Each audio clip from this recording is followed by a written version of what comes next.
Morning. The boss tells me that both new and returning customers have nothing but good things to say about you. I have to admit, I was a little worried about throwing you right into the deep end, but it looks like you've got what it takes to handle the day-to-day here. So it should be plain sailing. Well, just as long as we don't run into any extremely picky customers with unreasonably specific requests. Oh, have you had someone like that before? Of course! The worst are those old scholars who have barely cooked a day in their life, but think reading a stack of books on the topic makes them the expert. They criticize you for no reason, claiming your cooking method isn't faithful to the original, or that the flavor profile isn't authentic because you used an ingredient that wasn't in their beloved centuries-old version of the recipe. This is Wang Shuin. It does have the look and feel of a time-honored establishment. Oh, innkeeper! We'll have each of your signature dishes, please, as fast as you can serve them. The most expensive ones. Farazan!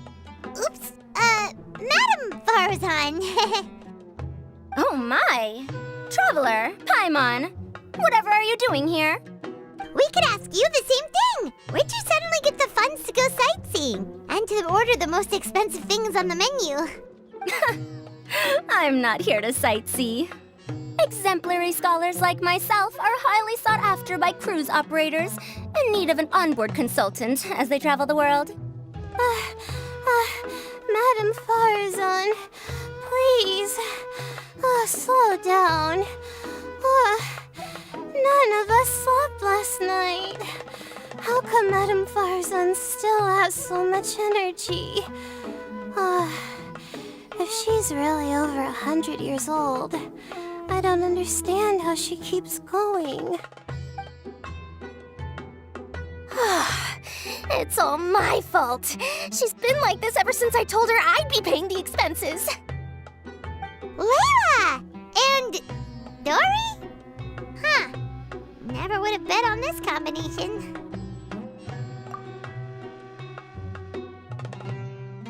Temporary chef, huh? Wow.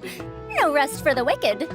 Well, if the chef here is trusting you to run his whole kitchen, then I've got no doubt we're in for some authentic Liyue specialties. So, why are you all in Liyue again? Something about being an onboard consultant? I got my hands on a new boat from Fontaine a while ago, equipped with cutting-edge navigation technology. If we manage to spread the word, it could have huge business potential. Right now, we're doing some test runs. We sailed from Port Ormos to Rito, then from Rito to Liyue Harbor. Next, we're planning to go to Dornman Port. Oh, Madam Farazan and me were hired to fine-tune the compass and other equipment. We sailed around the Sea of Clouds all of last night to put the system through some stress testing. Overtime for which they'll both be fairly compensated. They're both here willingly. The contract is crystal clear on that. You really cover all your bases, don't you? Let Paimon guess. Paying the expenses is part of the compensation, isn't it? No wonder Madam Farazan is going for all the most expensive dishes. It's not every day someone tells you to order whatever you like. Now, first up, we'll have the... Farazan, Madam Farazan, that is. While I am more than happy to treat you both to the most expensive dishes on the menu, we must remember that most expensive does not always mean best. I've heard that the most expensive dishes in Liyue are usually either seafood-based or take an exceptionally long time to prepare. Now, I don't know about you two, but after so many days at sea, I don't think I can so much as look at another piece of seafood again for at least the foreseeable future. Huh. That's actually a good point. Not to mention that poor Layla here looks like she's about to faint from hunger. Huh? Oh, that's not because of hunger. Surely the wise and virtuous Madame Farazan could not bear to watch her poor students sit here and waste away. Oh, well, of course I care about my students' well-being, but why do I feel like I'm being tricked? So, let's not order anything that'll take too long to prepare. Aside from that and seafood, we'll take whatever other expensive dishes you have. Over to you, Traveler. No seafood and nothing that takes too long to cook. The rest is up to you. I had my eye on Adeptus Temptation, bamboo shoot soup, and golden shrimp balls, but I suppose they'll have to wait for the next time. But that could be years from now. Aw, Madame Farazan looks so deflated all of a sudden. Please still try to choose dishes on the expensive side, okay? So, expensive, but no seafood, and nothing that takes too long to cook. That rules out pretty much our entire menu. Do these people get a kick out of being impossible to please? That Dory! Is she doing this on purpose? This isn't Lioli Pavilion or Shinua Kiosk. This is Wangshu Inn. We don't stock up on rare and exotic ingredients. We only get them in if someone puts in a special reservation. Well, if we're stuck with regular ingredients and we're on a time limit, there's only one way to bump up the price. And that's by cooking a dish that uses the chef's expertise and creativity to the fullest. As it happens, I know a recipe for something called trembling strings and rushing reeds. It can be whipped up quickly with what we already have in the kitchen. One plate usually goes for 30,000 mora. 30,000? But if it's quick to make and isn't fancy, what exactly makes it so special? Quick doesn't have to mean quick and easy. To perfect this dish, you need expert knife work and very precise control over the heat. You have to finely slice several different types of meat into fine threads, knead them together into strips, then gently stir-fry them in the pan. What you end up with is a whole variety of flavors that come through layer by layer. This dish is unique in offering a harmonious blend of multiple kinds of meat, all cooked to perfection, while still bursting with their own distinct flavors. Do it right, and you've got a culinary masterpiece in your hands. But if you botch it, it's just a bunch of meat thrown on a plate. Oh, Paimon gets it now! So this dish gets its value not from the ingredients, but the chef's expertise! Now, don't worry. I can take care of the kneading and other prep work for you. You just focus on bringing it all together. Believe in yourself. You can do this! And if you mess it up, Paimon will still be happy to eat it. Legend has it that a master chef once made this dish from 5 different kinds of meat. It speaks to my lack of skill that I can only handle 3.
Food's ready!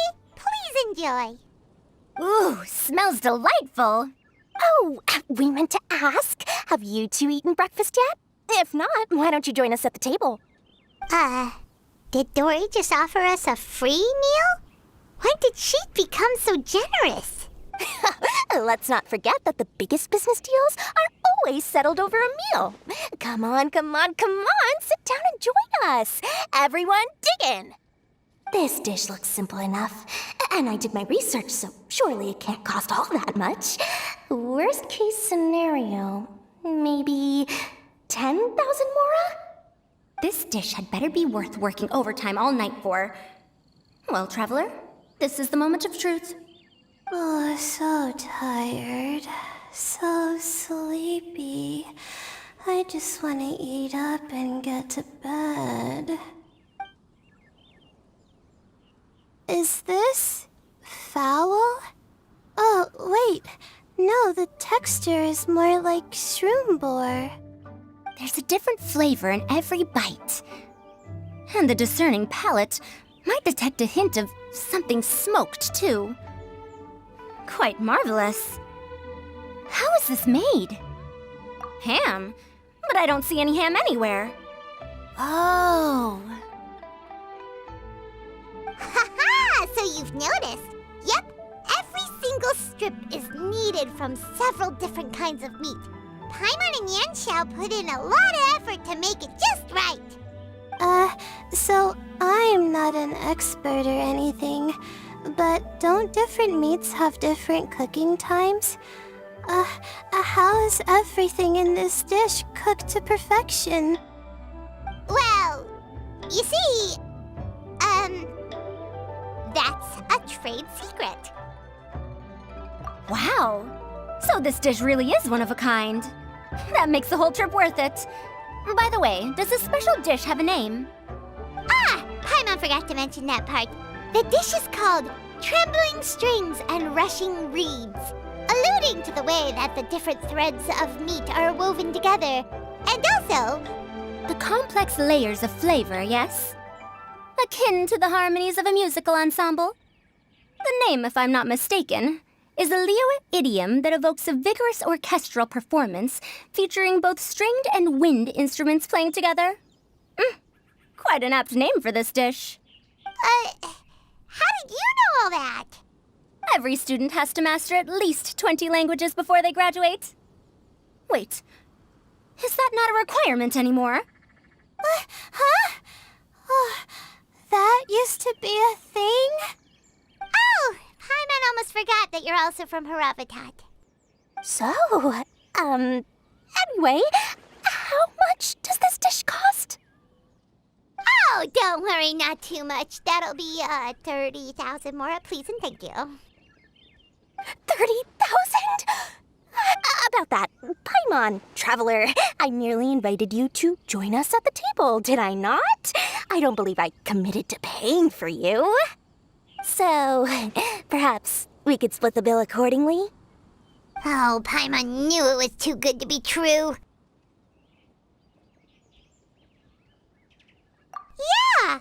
As a famous merchant, you've got a reputation to uphold.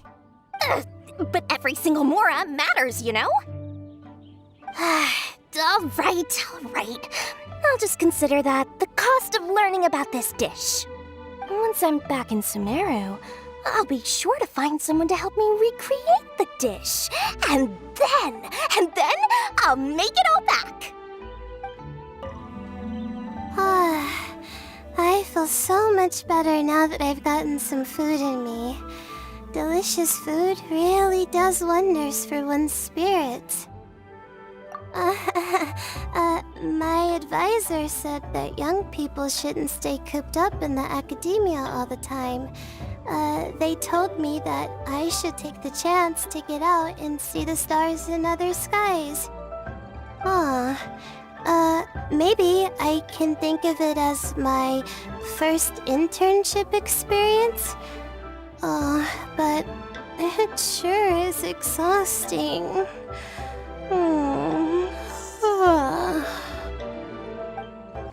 Now, how should I justify a high price tag for a dish without any fancy ingredients? Maybe start by giving it a fancy-sounding name? I should have known you'd see through me. Everyone was exhausted and seasick when I made the offer last night, so I figured they probably wouldn't be able to eat all that much today. Well, you saw how that turned out. I tried placing some limitations on the order to keep costs under control, but you still found a way around my schemes. That's what I get for not thoroughly researching the market beforehand. Hey, you're not even paying those two much of a salary. Just treat them fairly next time and don't be so stingy. Well, yeah, but that's why Paimon's qualified to talk about this. Even though I didn't get to try Adeptus Temptation or Bamboo Shoot Soup, this trembling strings and rushing reeds was still quite impressive. Thank you for making it. Well, about that, even though newfangled contraptions are hardly my cup of tea, Dori's offer was quite enticing. She said that every time we stopped at a new harbor, I'd be free to go and pick out some ancient books at the market and bring them back to Sumeru. I couldn't resist an offer like that. So I offered to join for the lowest possible pay to undercut all my Ksharawar competitors. We're off to a good start this morning. Keep up the good work. I'm counting on you.